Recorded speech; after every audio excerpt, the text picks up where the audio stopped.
Welcome to episode 192 of the podcast, a member of the Odd Pods Media Network. Listen in as we discuss the dark and sometimes weird true stories in American politics. I'm Tina Jaramillo. And I'm Hillary Doherty. Hillary. Hi!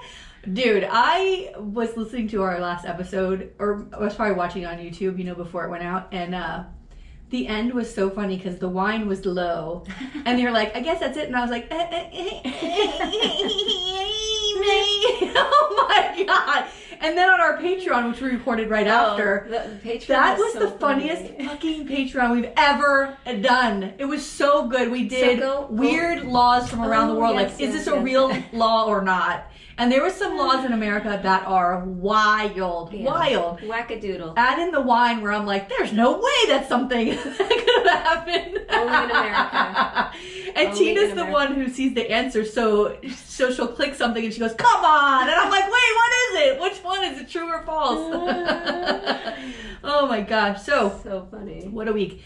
I thought that it was my turn to do a story too, because we did it recorded in the middle of the week, and I kept going, oh my god, is it my turn? Like even this morning I was like, oh, did I do a story? Was it my turn to do a story? I did my story early because I'm under the weather. Yeah. And I kept thinking this week, because my throat was wrecked, and I kept thinking that I sounded like, and I might sound like this to our listeners. Do you remember in Beetlejuice, the intake lady who the cigarettes and she's like that's what I feel like. I feel like I sound like her. Oh, the lady who was like their helper? Yeah. Oh, please. And she's got the smoke coming out. She's got the smoke coming out of her throat. I thought you meant like the beauty contestant who was like, this is reality for me. That's through hell for them. That's death for them. Or whatever that was. It was so good. Oh my god. So much happening. So, do you want to start? Because I wasn't feeling well, the only thing that really caught my attention, and maybe when you bring up other stuff, like it might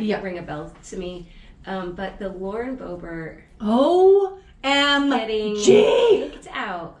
Did you see the video last night? Oh, I sure did. Oh, Twitter is on the... She's getting her chest really taken care of. And holy shit. Here's the thing. I want to say something about this. Yeah. I don't have problems with PDA, but I feel like it depends on the space. Like we're out at the club and you guys are making out. Like, oh my god, at the club, do your thing. Yeah. Oh my god. But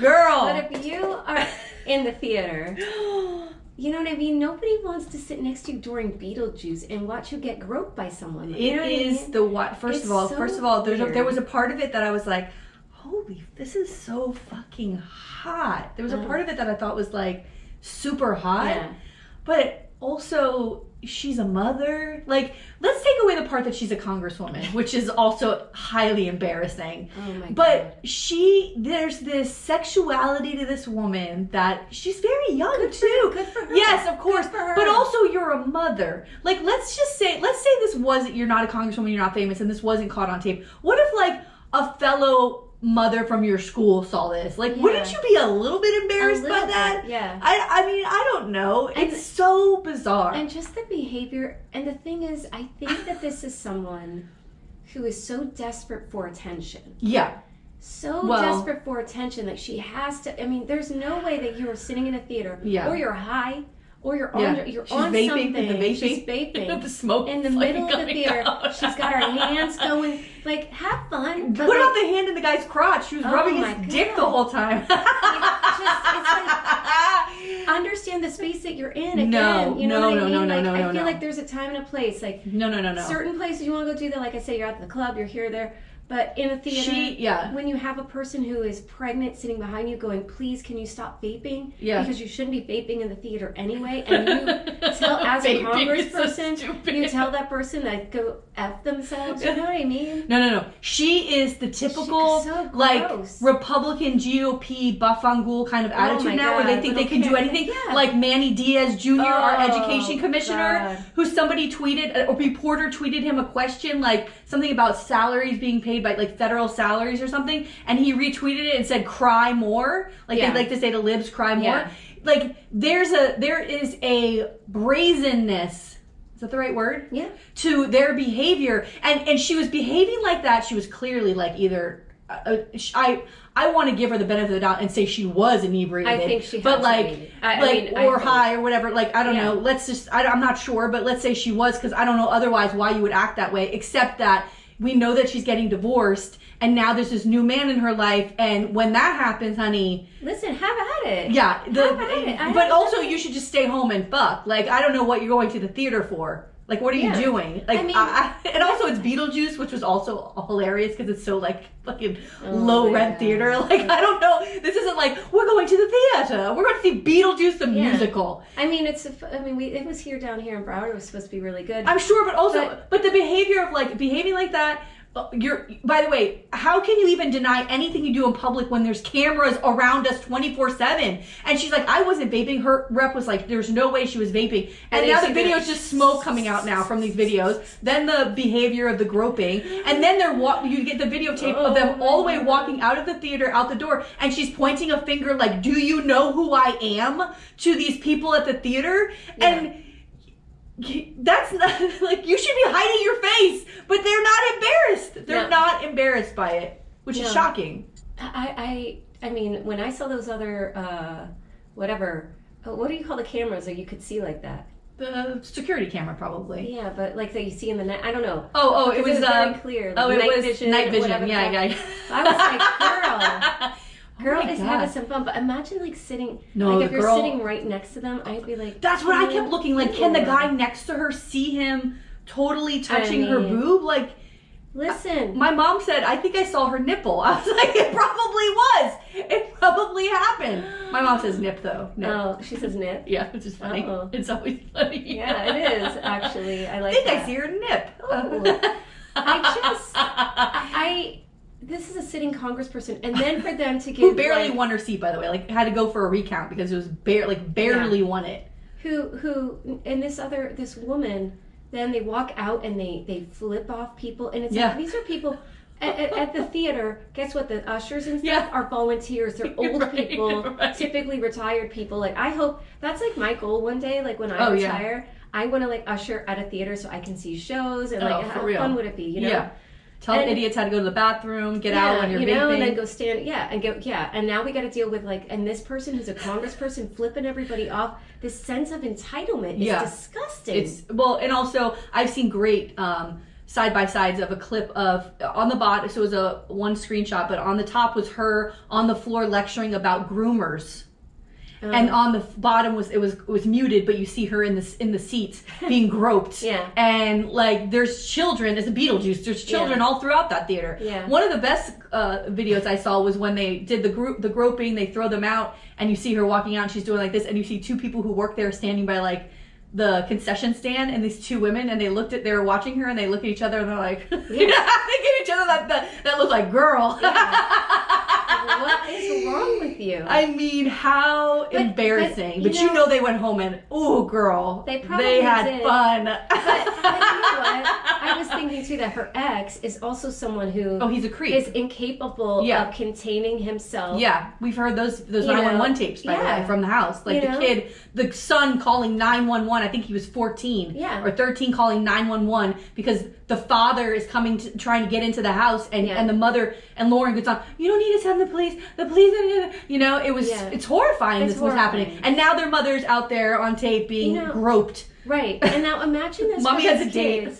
Because now they got to go to school. Oh, no. And kids are probably showing that video. Or God. No, it's horrible. It's horrible. And not to say that you have to censor yourself or your sexuality or anything like that, but like, again, like you have to think about how is this impacting the other people in your life. Right. And if you have young kids or that kind of thing, like, I mean, young kids are waiting for stuff like that. You know what I mean? She's got no sense. She has no sense. She's selfish. Yeah, she's disgusting. And the only other person I wanted to mention, and I sent this out to you guys, was this, our school board member, Daniel Fogenholy, was on some kind of podcast. And on the podcast, I guess he was talking about imposter syndrome, you know. And he would know. He would know because maybe he shouldn't be sitting in that seat. He's an imposter. Yeah, he's an imposter. And the notes from the podcast says that Fogenholy reminds us that God qualifies the called instead of the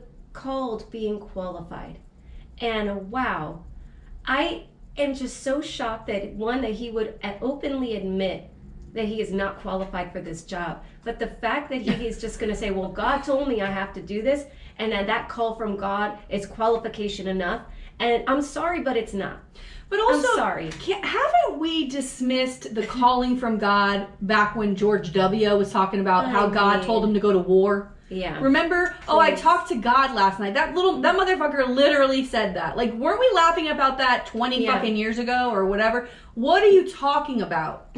What are you talking about? Yeah, it's crazy. He's another one. Him and the other one, Alston. Oh, Get the fuck out. Nobody's looking for you. No. Obstructionists who, have no reason to be there except that you suck DeSantis' asshole clean. Yeah, yeah. Who's soon going to be backing the governor's office doing God knows what. Speaking of DeSantis, did you hear what this motherfucker is doing on the campaign trail?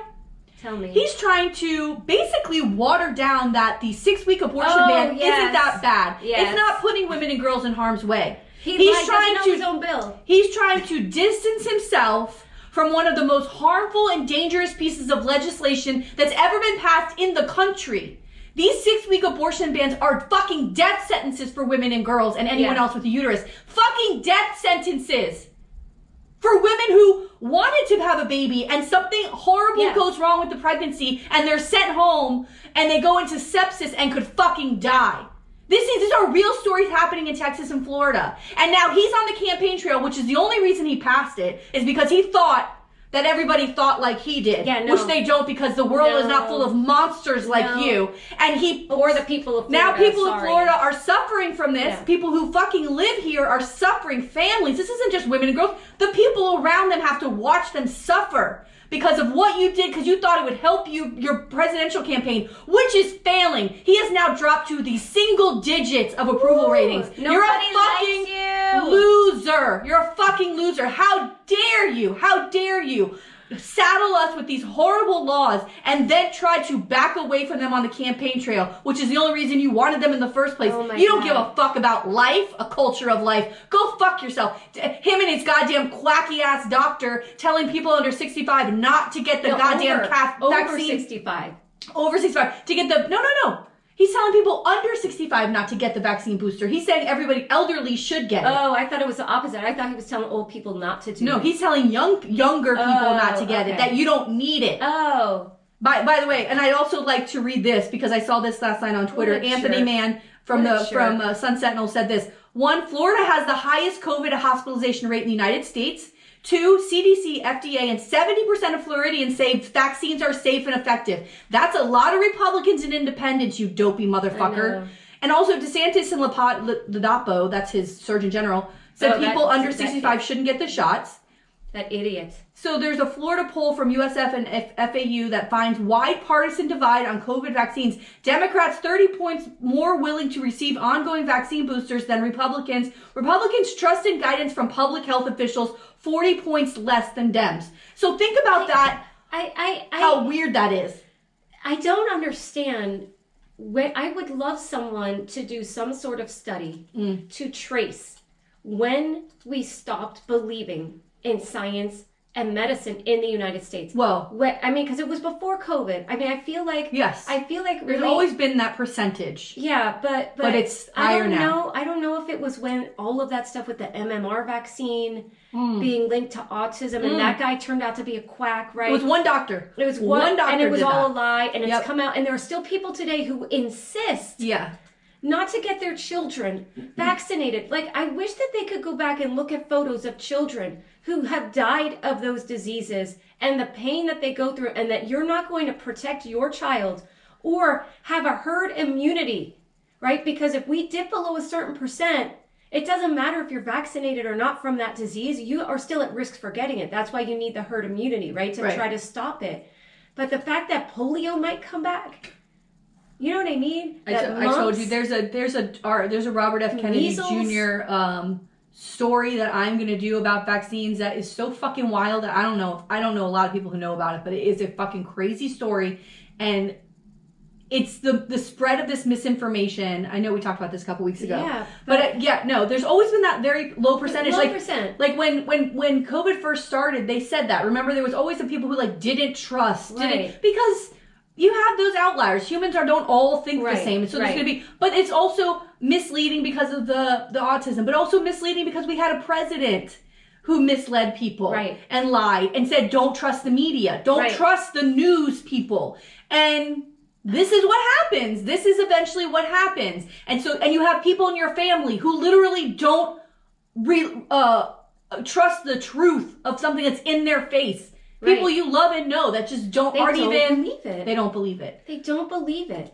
And listen, a lot, how many people died during COVID because they wouldn't get a vaccine? They wouldn't, you know what I mean? They didn't follow the rules. Put the mask on. It'll lower your chances before vaccines. It'll lower your chances. And they walked around and they had parties and they all got COVID and a lot of people died, especially people who were like Christian radio show hosts, pastors, people who were like, we're not going to wear masks. No, you're not going to put a mask on me. And they fucking died. And they died. And they didn't have to. Yeah, it's wild. But also, this is how we get rid of idiots. Sorry, bye. Well, and the last FaceTime with family, remember they would hold it and go, "Oh my God, I wish I would have taken the vaccine. I wish I would have listened." It's really fucked up. That is so much. How does Trump and all of these people, how do they walk around every day with the weight of those lives on their shoulders? If it's not weighing on them, then what kind of human being are they?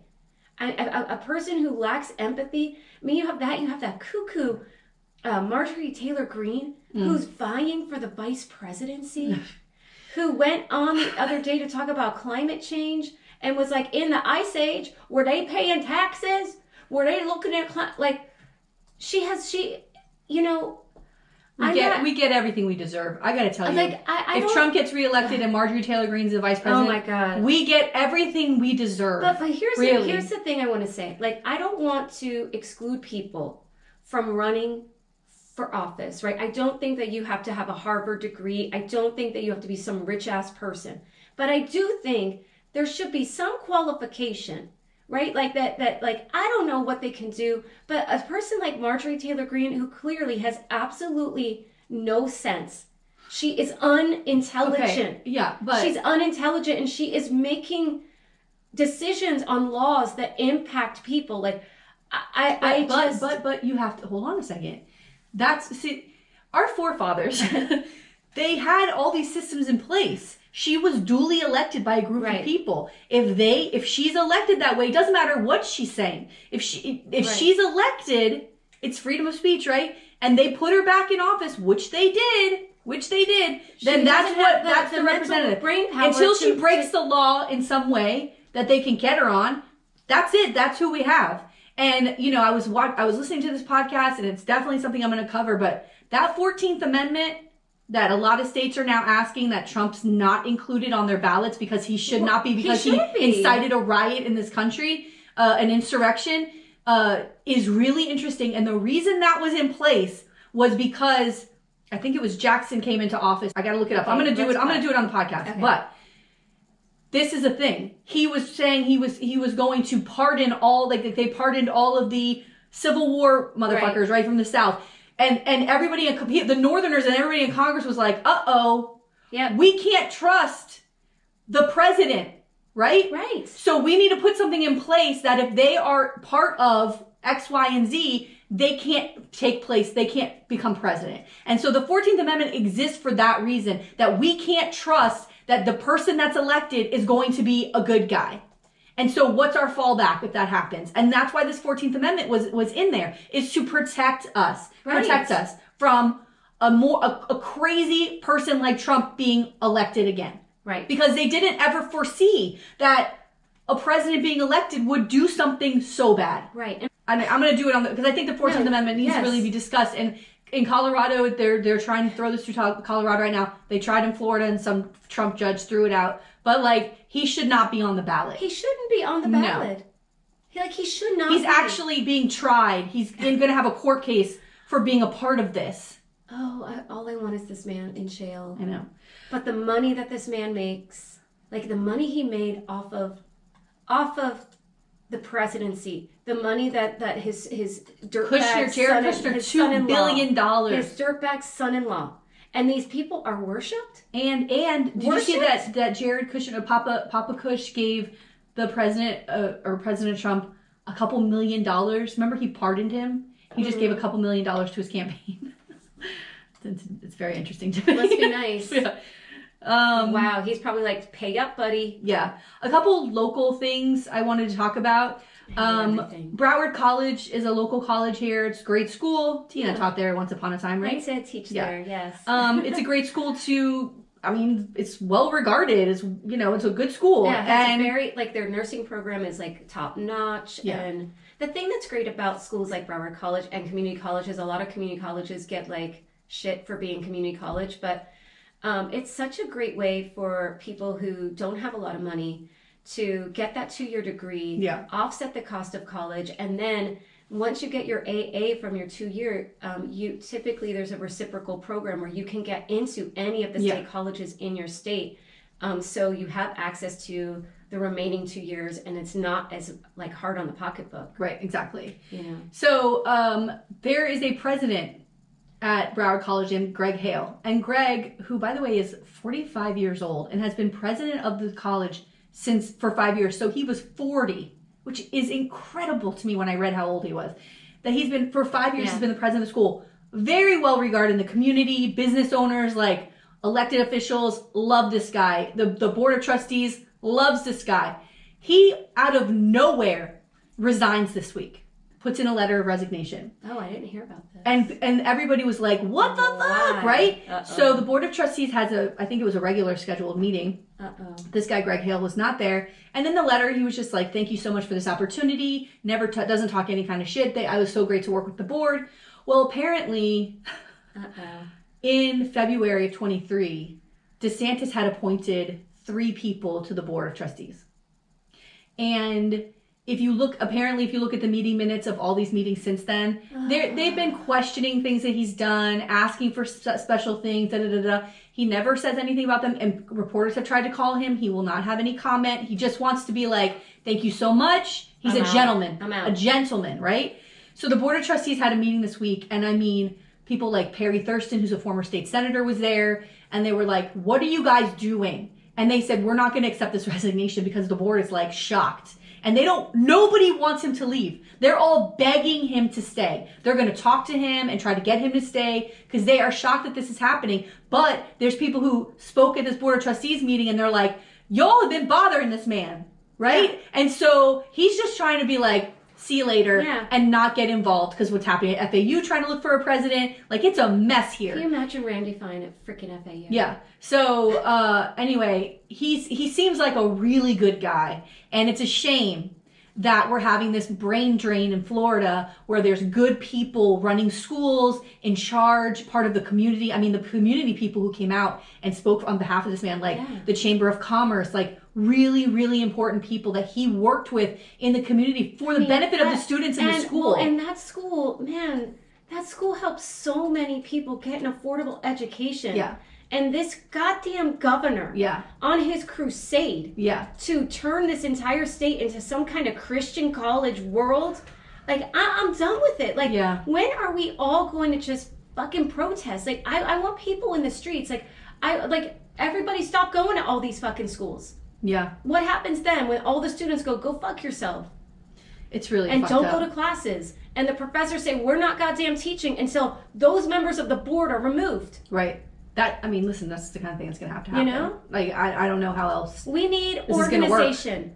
We need organization. I've been reading a letter from a Birmingham jail. Oh. And it's such a beautiful letter. And everybody should go read that letter from a Birmingham jail by Martin Luther King Jr. The 4 steps of that leads to direct action that he outlines in this letter. Like, I'm like, can we need a leader to help us in this state to follow these steps and like try to make a change. Yeah. I mean, it all matters. It all counts. It's all going to the same place. And it's just a shame that we're losing good people. And maybe, I mean, I really don't know the reasons he left, and maybe it's things, there's other things happening in his life, in his world. Yeah, that's life that we don't know. But like, you know, I don't know. I don't know anything about him except everything I read was like incredible, and I felt terrible. And it's also like a giant mystery. But then when I read that these 3 board members were board of trustees, I was like, oh. And why does the governor get to appoint the board of trustees? Listen. Why does the governor he gets to remove people and appoint people all the time? Fogan holy, like I mean, it happens all the time. I'm just so sick of it. Like I get that like the governor has to have some power, but like can we let local municipalities do local work? Like I don't understand. Well, see, now I don't know because like he just removed. It just happened in the last 2 days, but there was a Miami-Dade commissioner who was arrested for money laundering, all kinds of extortion, all kinds of bad shit. Yeah. And he just removed him yesterday. Okay, and he committed a crime. But the problem is, and I think it said that the Miami-Dade has to appoint them. Like maybe Miami-Dade has a different sort of set of rules, like a charter. Maybe, but like. You know, it's difficult because if you've got like when those 4 Broward board members were removed, right? Like all those women are sitting on the board, or people sitting on the board, they could be like, oh, well, I want my friend to sit here. Like, do we really want somebody else appointing that? Like, you know. I mean, but there's got to be something. There's got to be. That's where elections come in. That's where elections come into play. Process, like I know. I don't understand enough about it, and anyway, here's the other thing that is exciting. We've got an update in Tamarack.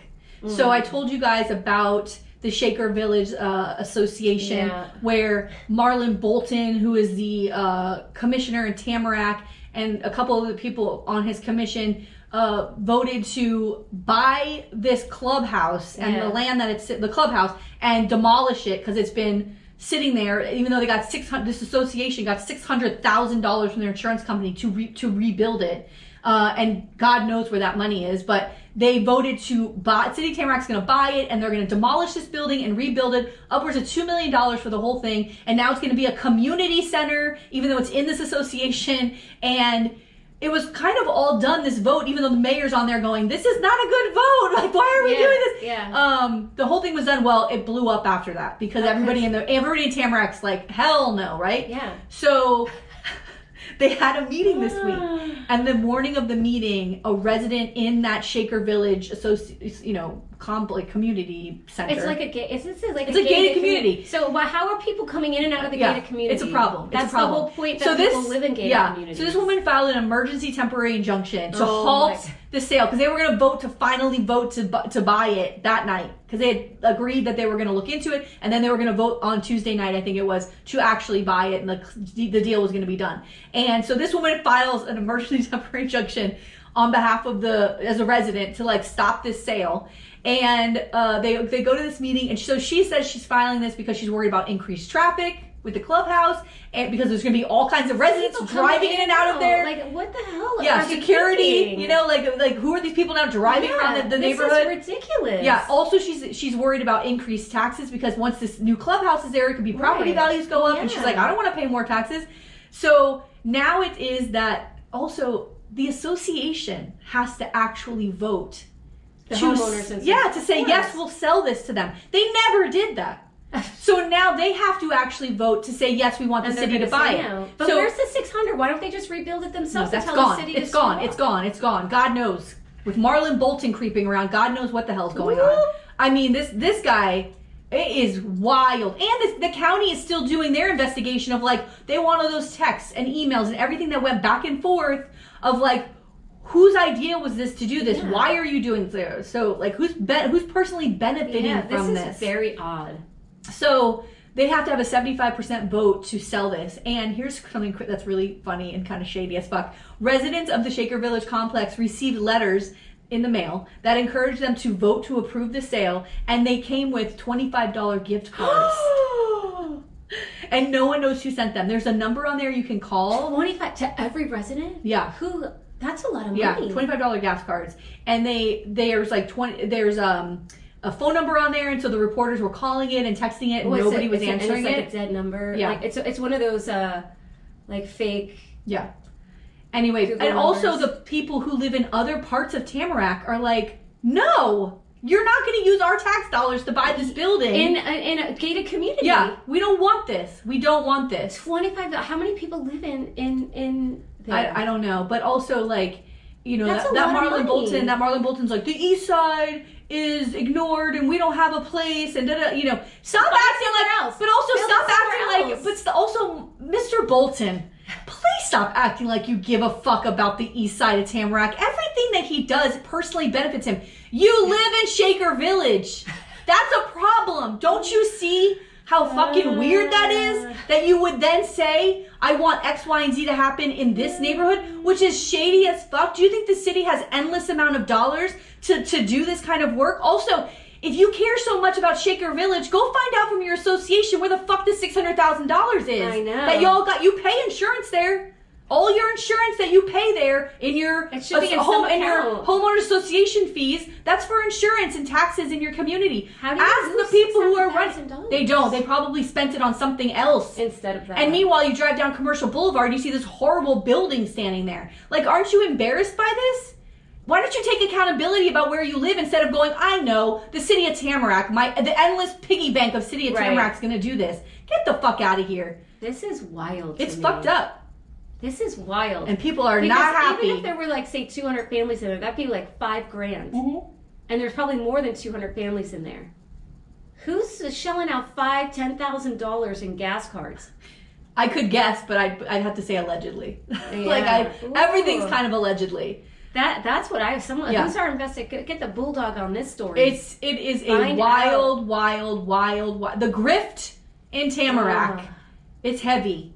And also anybody, including like the city attorney, by the way, who's paid, their city attorney is who, you know, city attorneys have their private work and then they can also be hired by a city to sit in the meetings and review things. He's paid $50,000 a month.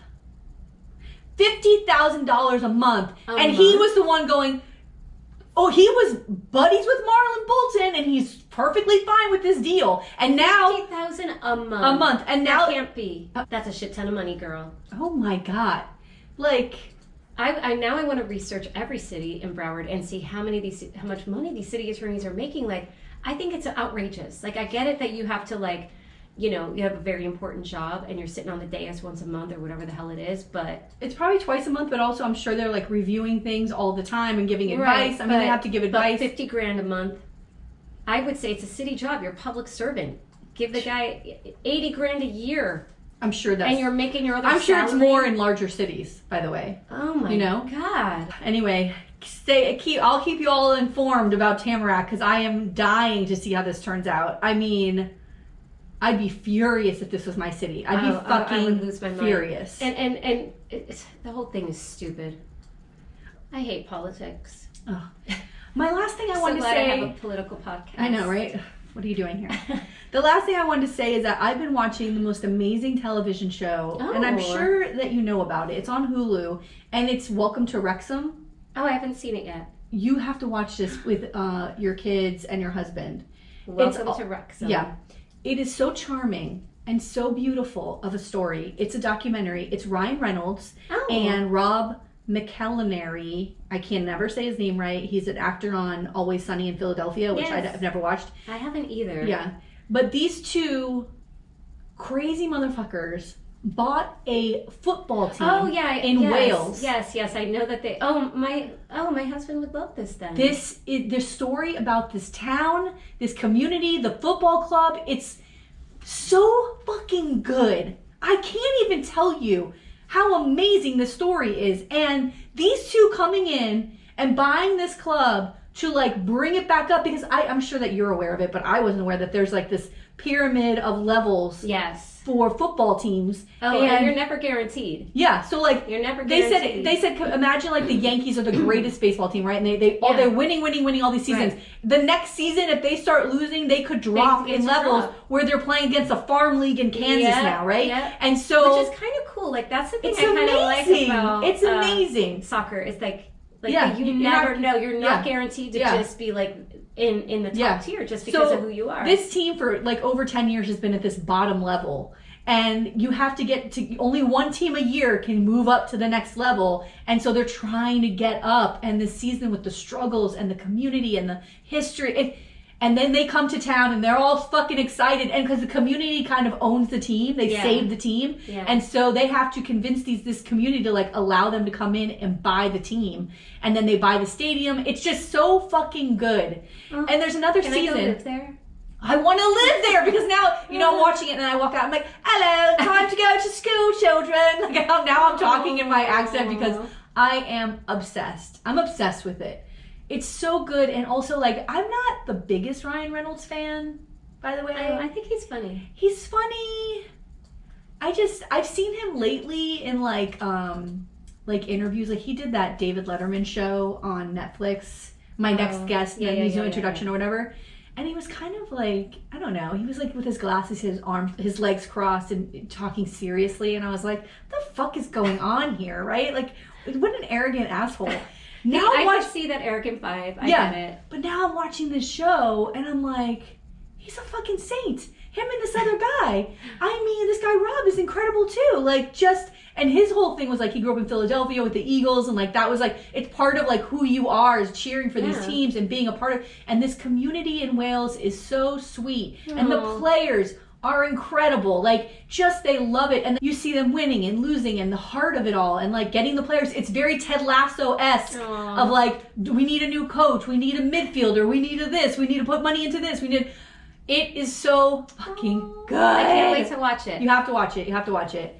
And I know just from briefly like seeing things on Twitter, like whatever, over the last year, that they do start to do well, but I'm not there yet. But I know that like everything they put into this has really, I remember reading an article of like, if you can have like these angels come in and like dump money into a school, all of a sudden you see, when they have the resources, you see these children starting to achieve and become, you know. I would love that. I would love to see money. Anyway, on Hulu, Welcome to Wrexham. Okay. I want a Wrexham jersey. And they have like people dressed as Deadpool running around the town now. Oh my God. It's so fucking funny. It's so good. So good. There's one episode where they finally go to the town to visit the town. And, you know, they're like rock stars basically, walk around these tiny streets. People are just coming out. And so they had a whole schedule. And the last thing on the schedule was to go to this pub that's right next to the stadium. It's been there forever. And they're going to have drinks with some local guys. Yeah. And they walk in. There's like 6 guys sitting at the bar. And they walk in. And this one guy goes, what hour is this now, lads? Like, they're late. Ryan Reynolds starts laughing. He's like, oh my God, I feel like I know you already. They're fucking doing shots. It was so fucking good. And then they're like, what do you think about what we've done so far? And the guy's like, this manager's shit. You don't have him. We don't want him on the team. And he's like, well, all right, but we got to give him a chance. Like, get him out. It was my God. It's so fucking good. I know. I love it. So it's amazing. I'll have to definitely check it out. All right. What you got? Okay. Today, I'm going to tell you the story of former Muncie, Indiana Mayor Dennis Tyler. So Dennis Tyler's term as mayor was coming to an end in 2019, but instead of a celebratory send-off, he was indicted on corruption charges. Oh my gosh. So our story takes place in, I think I'm saying it Muncie. right. Muncie, Indiana in 2019. And according to Corey Olenkamp of Star Press, Tyler is a Muncie native.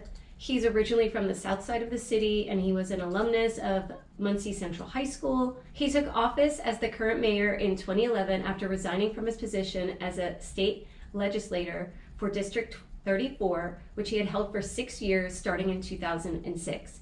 During his legislative career, he was reelected 3 times and played a significant role in committees related to the state's Veterans Affairs, public safety, employment, labor, roads, transportation, and more. Right.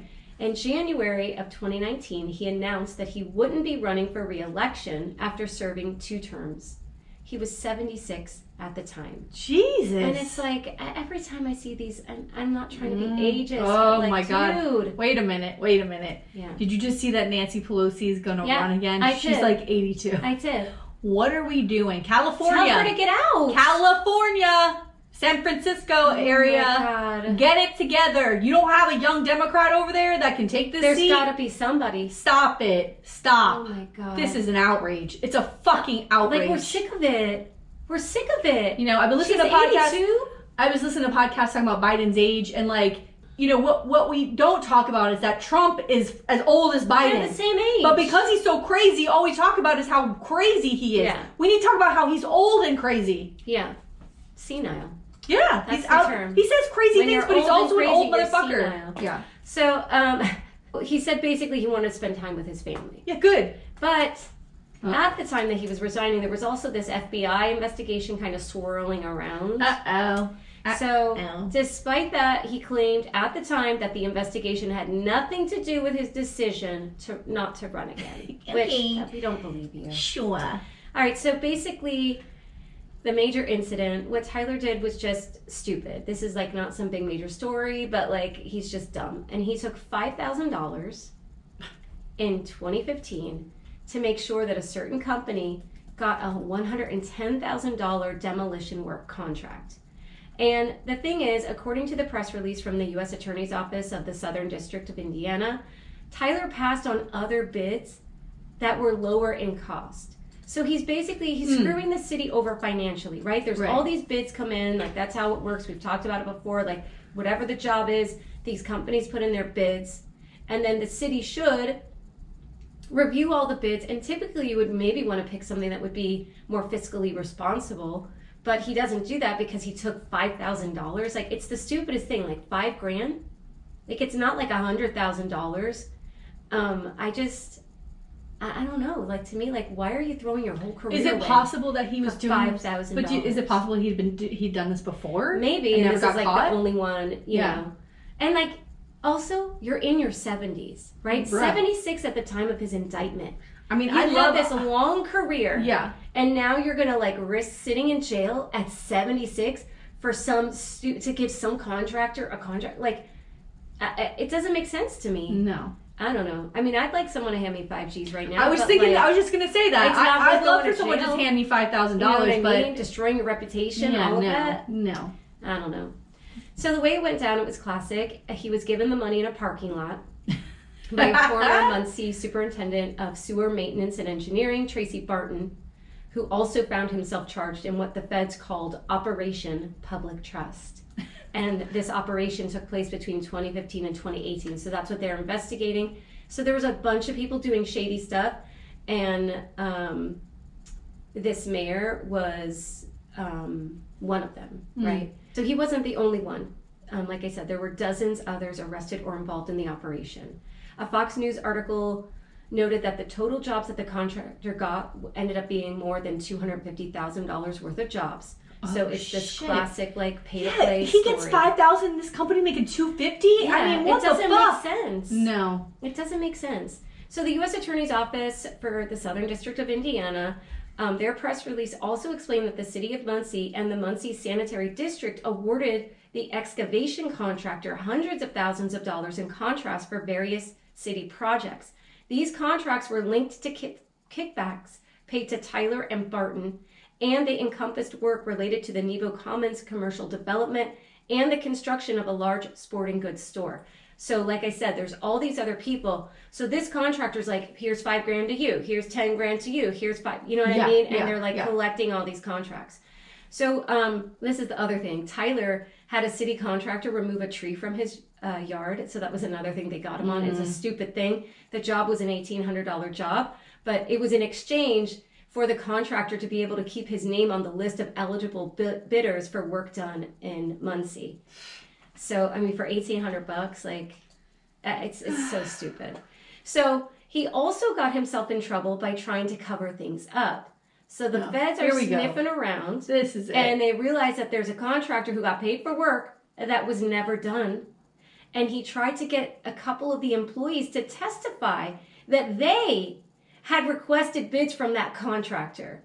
But that wasn't true. And the employees were like, we're not going to say that, right? Like, they're going to say, like, oh, we requested these bids and that's why this guy's name is there. Yeah, no. But like he's going to have them risk their jobs and livelihood because he's being shady. Like, that's like so messed up to me. So he was ended up charged with 1 count of theft of government services. And at the time, Tyler's colleague, Councilman Brad Polk, stated that hearing news of Tyler's arrest was, quote, disappointing. And he added, quote, the citizens elect people and put their trust in them. It's a black eye, that's for sure. It doesn't make the city look very good, even though we are hardworking and 99.9% of us do good every day. So he takes a plea deal, and WTHR-NBC reported that he was sentenced in November of 2021 to 1 year and 1 day with 3 years supervised release, and he had to pay $15,250 in restitution.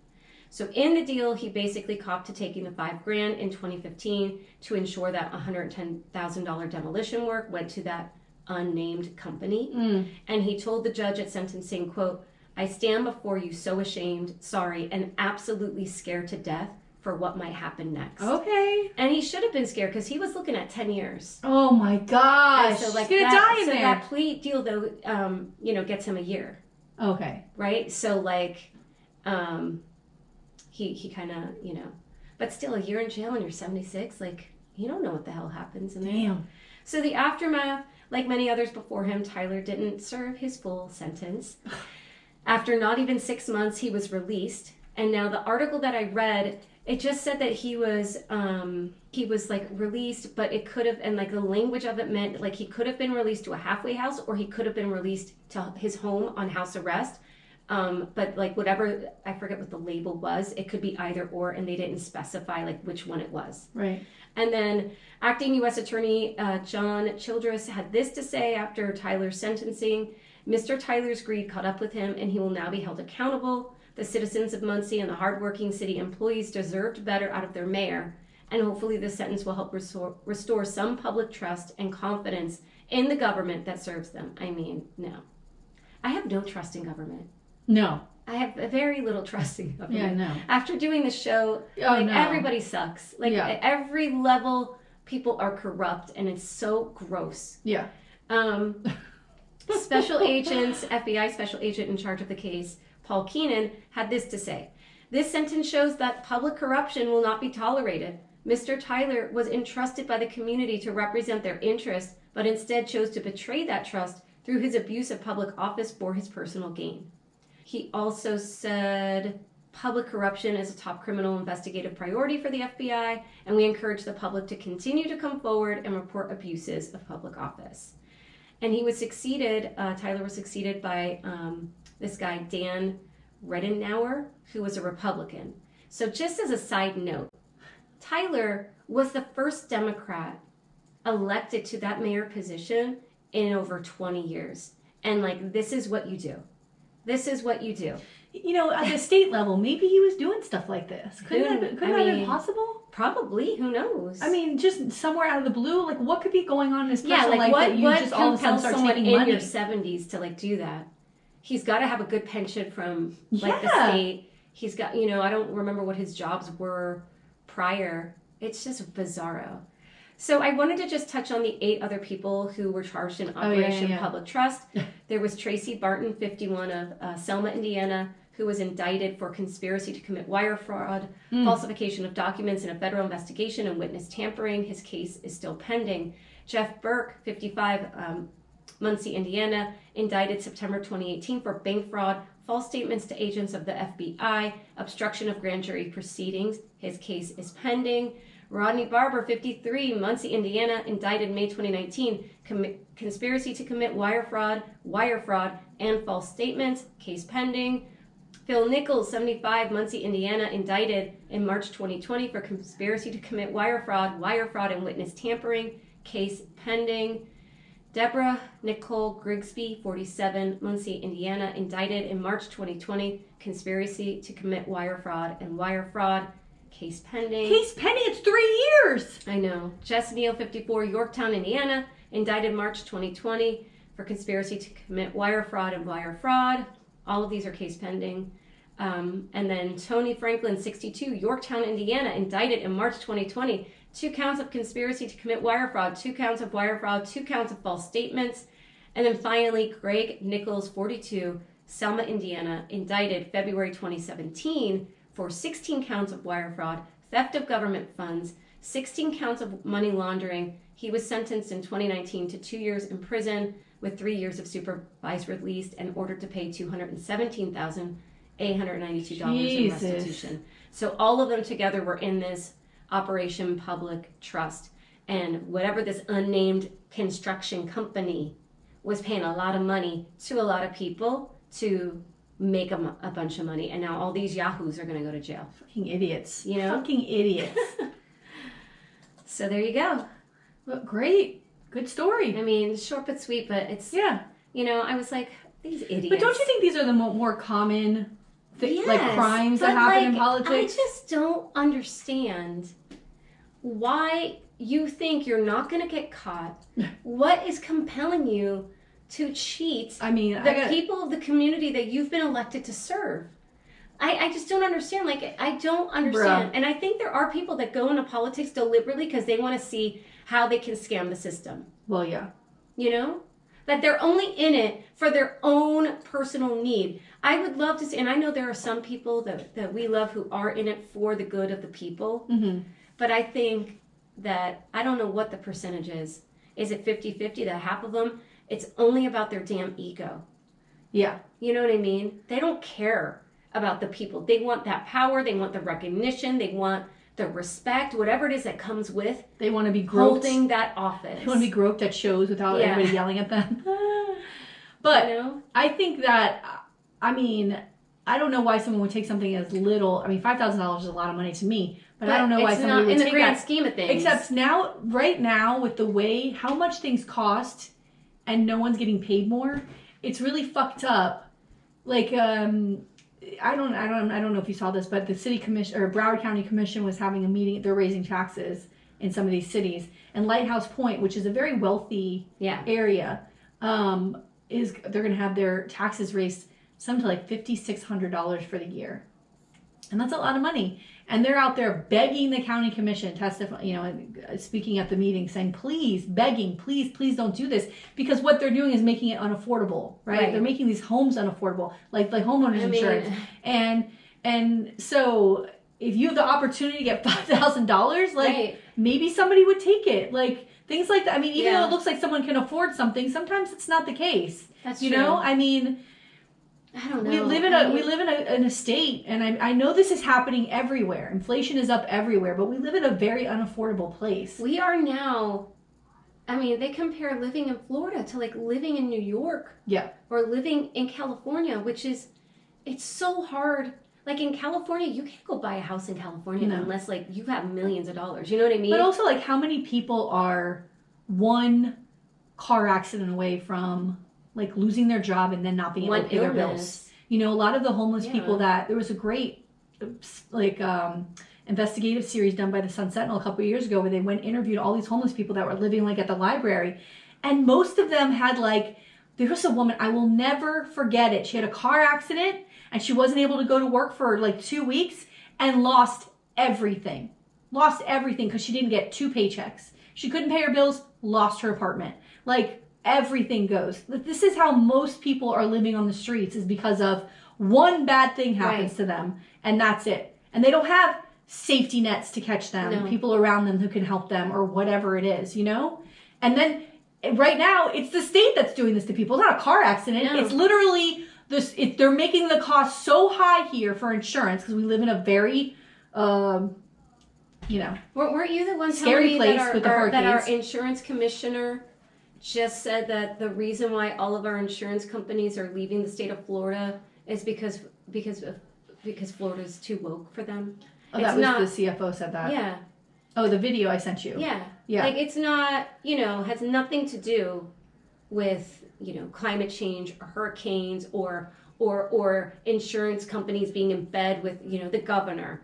It's because Florida's woke. What kind of dipshit logic is that? Like, what? All they do is pass the buck and pass the buck and pass the buck and pass the buck. They take no accountability. Yeah. There's no honest look at how we can save Floridians money. There's no honest, it's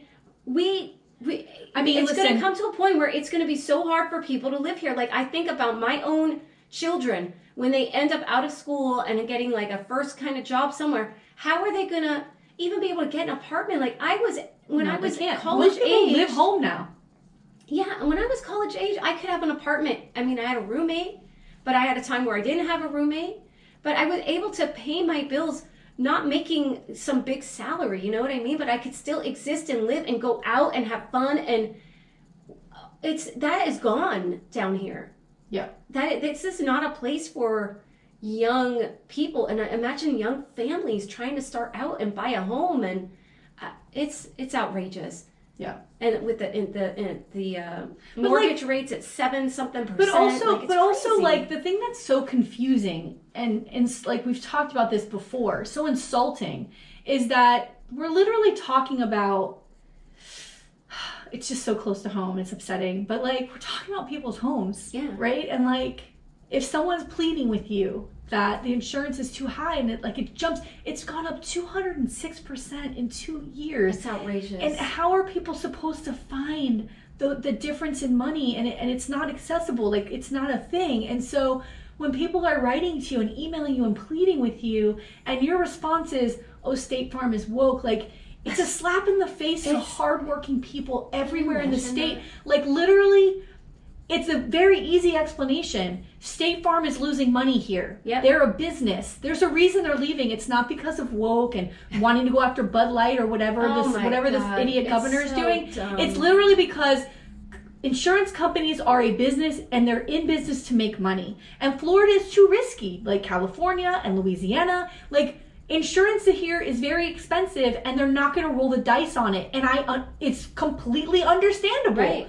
If you're in business to make money, you have to leave. Shell out millions and millions and millions and millions every hurricane season. And that's completely different than the companies who make all of that money and then don't pay on claims. Those are criminals. Yeah. State Farm was making business decisions just like every other company who has left here. They were made business decisions to leave. It's an easy explanation. Where the government comes in isn't to chastise State Farm, but to look at like what we can do for the insurance commissioner, Waryarsky or whatever that guy's name is, to actually go after the criminals, the insurance companies that take money and then don't pay out on claims and leave people with nothing. That's what the state can do. The insurance companies that would rather throw $10,000 bonuses at employees because they're going to cut how much money they have to pay out to the people who've paid your insurance. Yeah. Like, that to me is such trash. Or short, you know what I mean? Aren't they even should like, get rid of that whole bonus system. Yeah, and also giving CEOs bonuses in their companies. Oh, please. When like that also is a law that you can't do that. That's a law in Florida. That you can't give CEOs bonuses if you don't have enough in your stockpile if there's a fucking hurricane, right? Yeah. Like, that's a real thing. That company we talked about a couple weeks ago, Universal, I forgot the name of it. It's not Universal Property, but it's Universal something. They didn't do that. They were giving these bonuses and not preparing for the hurricane that hit over there. Yeah. Like, and how do you take a bonus? Like, and I don't understand. Like, I get it. You're a CEO. You're running a company. I don't understand people getting bonuses that are 20, 30, 40, 50, 60, 70, 80, 90, 100,000 more. Like, I don't understand that. You've got a good salary. Why are you? And I think in the world of insurance, that shouldn't be a thing. That the money should be just making sure that money is there, especially in a state like Florida, to cover the cost. Like, we're paying all this money so that some asshole can have a better boat. You know what I mean? Yeah, it's really it's gross. It's a risky business to begin with. Health insurance, auto insurance, like, they're betting that you're not going to get sick. Right. They're betting that you don't have a pre-existing condition. They're betting that you have a good roof on your house. They're betting, like, they take all of that into account. That's what the 4-point inspection is for. How good is this house that we're looking at? And then we'll figure out if we want to give you insurance and how much we're going to charge you for it. It all goes into it. Also, I have to check, I have to call the property appraiser's office now because I put a new roof on my house to get credits on my insurance so my mortgage wouldn't be a lot of money next year, right? Like, my escrow would be lower, right? Yeah. I get a letter from the Broward County property appraiser saying, oh, just so you know, one of our agents came out to your house because we saw that you did recent construction based on my permit, right? That I put a new roof on my house. So they're going to probably adjust the value of my house, which would also going to increase my taxes. So, like, trying to save money on insurance, then my taxes go up. Like, where do I catch a break? You can't win. Where can I catch a motherfucking break over here? Like, I don't get it. I don't understand what. And then also, if I were to sell my house, where am I going? My rent in an apartment would be twice what my mortgage is. It's a wild. And then down here is crazy. What are we doing? What are we doing here? What are you doing to people? And it's not like I make pennies. I make good money. I make good money to my job, which I am so grateful for. But like, if I were to leave my company, I would never make this amount of money anywhere else. I couldn't, not at the position that I have. So like, all of these things work together. I don't know. It's completely mind-boggling to me how they expect people to survive. And then when you see just those, like, it was a GOP dinner, the state dinner that they had in Florida, where just all these videos came out from these leaders who were speaking, and that was one of them. It was these these sons of bitches want to leave Florida, the insurance company. Bro, let's get back to stop looking for like taglines of like how you can get the crowd worked up. We're literally dying out here. We're literally suffering and going to lose our homes. Like it's not. We're not here for your boisterous sort of fucking speeches. We're not here to eat the slop of your bullshit speech. Ooh. We're not here for it. We just want to pay our bills. We don't give a fuck if you're a Democrat or Republican. Just do right by the people, which is what you've been elected to do. It's what you've been elected to fucking do. They can't do it. They can't do it. I think people have really lost sight of like what you're supposed to be doing in government. It's not building a fucking new clubhouse in your city. It's not, giving speeches about woke insurance companies. Just do right by people. Like if that's what you've been, your literal job is just to do that, and not to make laws to make people's lives more dangerous and push back on people. Not condemn Nazis. Like, can we just get back to like real life issues with people? Like that's all we're looking for. It's completely fucking frustrating to live here and have to watch this horse shit. I know. And we're in a state that is just constantly under the microscope. We're constantly looked at as like a shithole. To turn your back on people, which is basically what that is. You are blaming woke shit and turning your back on the real issue. You're supposed to be finding solutions to make it better here, and all you're doing is going, it's woke. It's woke. Fuck, dude. When you do that, you're turning your back on people, hard-working people here. But the thing is, we say it every time, it's not just those elected, it's the voters that put them there. Because there's voters going, those woke insurance companies, when they're going to be priced out of their neighborhoods, they're going to be priced out of their house with property tax and everything, and they're going to go, it's because of the woke insurance company, because they're, like, you know what I mean? They can't see beyond. Yeah, but you know what? That is being peddled to them. So that's gonna be it. Like the folks that were in that Pembroke Pines Century Village when they're pounding on the doors. Like maybe they did vote for DeSantis, maybe they didn't. But it's really gonna come down to when they go, well, we're sorry you're losing your home, woke. They're gonna go, excuse me? Like we'll it's see, really no, they will, because it doesn't make sense when you're living on the fucking streets now. You can't accept woke. It's just you're trying to feed us horseshit and I don't get it. I is when you said that you don't trust government, neither do I. But I know what it's there for. Right. Like we know why we need these people, and but they just don't do what they're supposed to do. All of the volunteering and work that we've done in these circles for all the years that we did it, you can see the horse shit coming a mile away. How many meetings did we sit through where one candidate after the other is standing up there, and maybe out of 10 there's one that you can tell actually knows what they're talking about and is actually sincere and has integrity. The rest of them are just, it's literally like, oh, I'll run, and they give you some horseshit bullshit. It's exhausting. The whole thing is exhausting. And all we're asking is to exist, right? All we want to do is exist and have a safe place to live, be able to put a little bit of money in our savings, have nice health insurance. We're not, you know what I mean? All we're doing is trying to raise our children in a good place, good schools, happy, healthy, like that's all we want. We don't want to get bent over and fucked every second. Like it's enough already. It's enough. I know. Well, that's another week of Florida. You know, every time I watch our show, the Muck Podcast, I always watch it, and when I get like that, I go, what happened? Like I'm not gonna ever do that again. Oh, and then something gets said. I mean, here I am. This is the second time I've been yelling that on the podcast today. Well, you know, it has to happen. Yeah. Well. All right. Well. I guess that's it. We have a busy couple of weeks with recording. We do. We're gonna be guests on two podcasts. Woo! So fucking excited! I can't wait. I know it's gonna be fun. And then we have to do a double recording because we'll be in New York. Hi. Oh my god! Living my Meg Ryan When Harry Met Sally fantasy.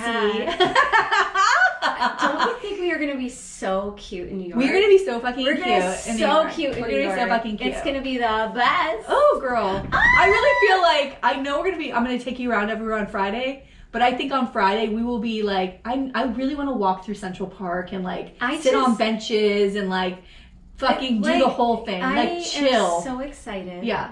I can't wait to feel like the fall wind and weather on my skin. It's been so long since I've been in the fall. And we're getting boosted. We're getting boosted this week. Yes, so we're getting that jab, baby. Get the jam. Gotta get my jab. Once this little sniffle goes away. Yeah. This goddamn sniffle. I got the sniffles. I fucking hate the sniffles. You hear sniffles? That word's so funny to me. Sniffle. It sounds cute. Yeah, you know? it's adorable. Like, oh, you have the sniffles. It's a little thing. It's a pain in the ass. Yeah, well, anytime anytime my stomach starts to get upset, I'm like, my stomach 5 minutes ago was fine. Like, you start to feel sick, and you're like, oh God, no, why? My God.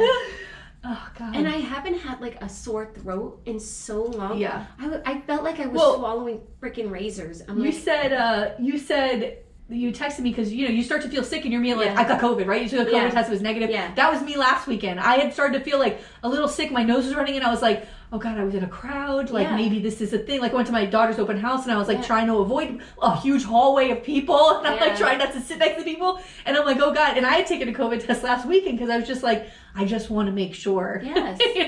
But you know what? It's the responsible thing to do. Yeah. Because I was like, well, I'm not, I don't have the fever. I don't have the chills. I don't have, I felt like cold here and there. But like, I wasn't feeling like I was like, I've had COVID before and I did not feel like that. But I was like, well, you never know because you don't always have a fever or you don't always have symptoms this. Change. Yeah. And, dude, we have families and we have friends. And I feel like it's our responsibility to just take that test to confirm that it's not and move on. But you forget that there's regular colds. You know what I mean? Right. Like, automatically, like you said, you just think it's I'm still going to wear a mask on the plane. I told you that. Yes, plane rides, no. And when I went to Memphis, we were on the plane and we both wore masks on the plane. And I swear to God, both plane rides, although I think we took 2 and then 2 back, like you stop, Yeah. And people were coughing all around us. And I was like, thank God we have masks on right now. Because I would be out of my mind. They should be wearing masks. I agree. But like, at least, So even though we're getting boosted, I'm definitely going to wear a mask on the plane. Probably not walk around the city, but definitely on the plane just to be extra precautious. I think that's okay. You're in the closed space with the air recycling through there. Like, are you doing a double? Like, I'm doing my flu and COVID at the same time. I've never gotten a flu shot. Oh, I do a flu shot but I'm also in a place where I'm surrounded by people all the time. Yeah. So. No, I'm just doing the regular boost. Yeah, I'm doing both, baby. Everyone get both done. I guess I could talk about this another time, but I was going to maybe I'll talk about it next week. But the second season of And Just Like That ended, the Sex and the City spinoff. Oh. I complained, but I did watch the whole thing. Mostly because my daughter and I were like, this is the worst ever. But Aiden does come back. Oh. And I am... Did they ruin Aiden? You know what? Oh, I'm so glad I didn't see it. They didn't ruin him, but the way that the whole thing happened, and the whole situation, I'm just very upset with. So we'll talk about it next time. Okay. Well, all right. Next week. Bye. Bye.